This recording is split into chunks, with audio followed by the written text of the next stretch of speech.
pag ganitong morning, close pa sila.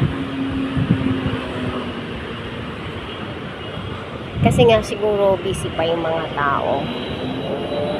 So mamaya mag-o-open sila before lunch.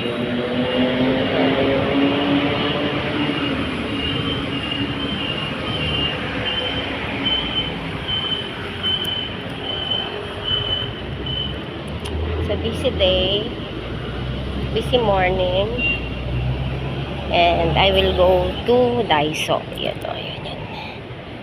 Titingin ako ng makeup brush ni Sis Jean. Lapit lang naman eh.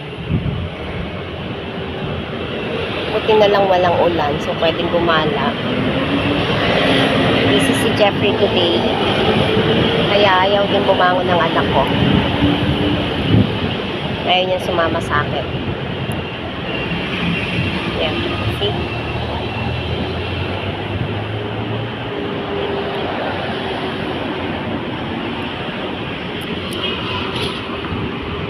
Yun. Doon tayo pupunta.